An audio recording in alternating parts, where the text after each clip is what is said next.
I'm Laura Vitale, and on this episode of Laura in the Kitchen, I'm going to show you how to make a delicious rum raisin scones. They are so easy, so simple, you're going to love them. Let's go over the ingredients so we can get started. You're going to need some all-purpose flour, some raisins, sugar, heavy cream, 1 egg, some spiced rum, baking powder, baking soda, salt, butter, very cold, vanilla extract, just a touch of orange zest, and then I have some demerara sugar or raw sugar and an egg. So these scones are going to basically be a plain scone, and then we're going to jazz it up with a little orange zest and some rum-soaked raisins, and they're going to be out of this world delicious. And once again, I've gotten a lot of questions if you can just make any kind of baking that I do instead of using my big electric mixer, if you can just do it in a regular bowl. And I'm going to show you another recipe where I just do it with a bowl, a whisk, a spatula, and my hands. So there's no questions whether you can do it with a mixer or without. First thing you want to do, preheat your oven to 400 degrees. Second thing you want to do is take a baking sheet, line it with parchment paper, and set that aside. And got that done. So now what I'm going to do is get our raisins ready. Now this is 3/4 cup of raisins, and I'm going to put over some spiced rum. That's about 3 tablespoons. I'm not going to use the whole thing. And I'm just going to pop these in the microwave for literally about 30 seconds, 30 to 45 seconds. And what they're going to do is they're going to plump up, and they're just going to all of a sudden go to that spiced rum. They're just going to soak them up, and they're going to be so good. So in the microwave, 30 to 45 seconds until they've absorbed all of that spiced rum. The oven's ready too. Raisins have soaked up all of that rum. They smell so good. Okay, we're just going to set those aside. Now what we're going to do is mix all of our dry ingredients, which is the flour, 2 cups, the sugar, 1/3 cup. Here we go. And 1 teaspoon of baking powder, 1/4 teaspoon of baking soda, 1/2 teaspoon of salt. We have those. I'm just going to mix them up.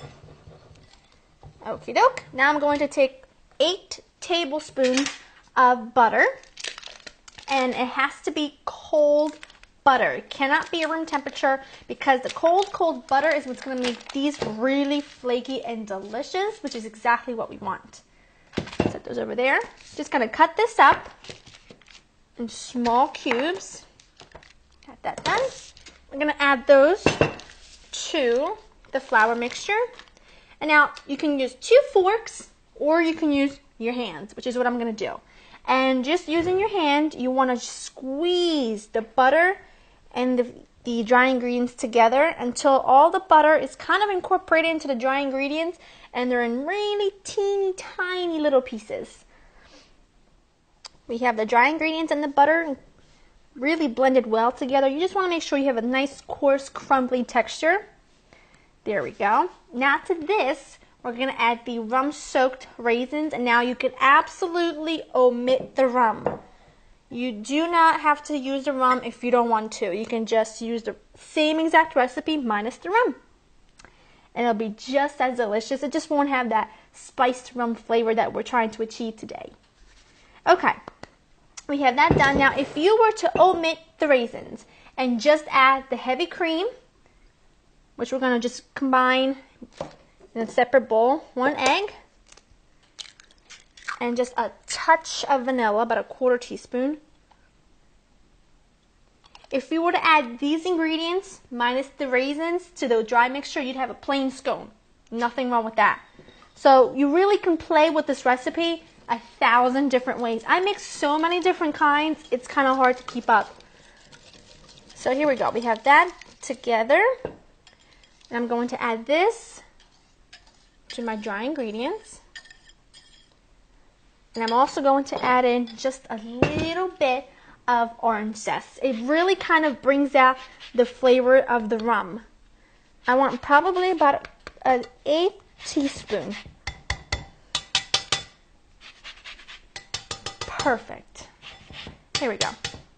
Now using your hands, I'm actually going to use a spatula to begin. I'm just going to mix all of these ingredients together. We have our dough just about together.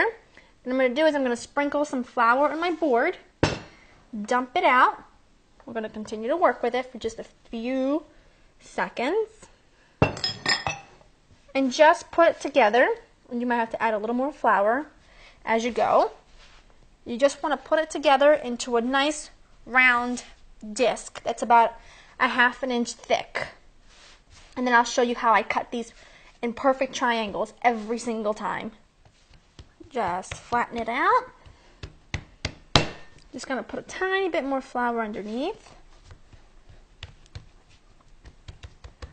Perfect. Absolutely exactly what I want.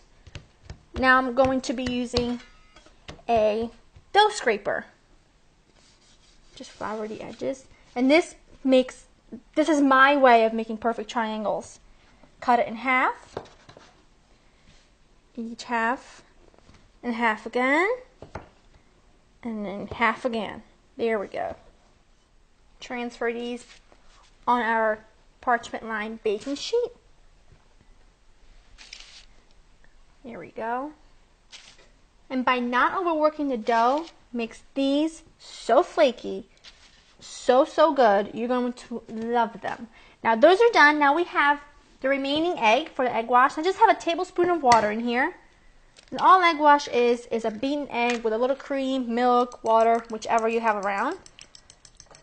And this is kind of going to make them glossy, and it's also going to act as glue for our raw sugar on top. Because I don't know about you, but I love getting a really good scone and that crispy, crunchy sugar on top. Best part for me. So just brush them all over the top. Next, the raw sugar. A little more on that one. You can tell I love my raw sugar on top. Okay. And also, you can just shape these however you want. You can use a cookie cutter and shape them circles, trees, stars, hearts, you name it. But this is just a traditional shape that I love.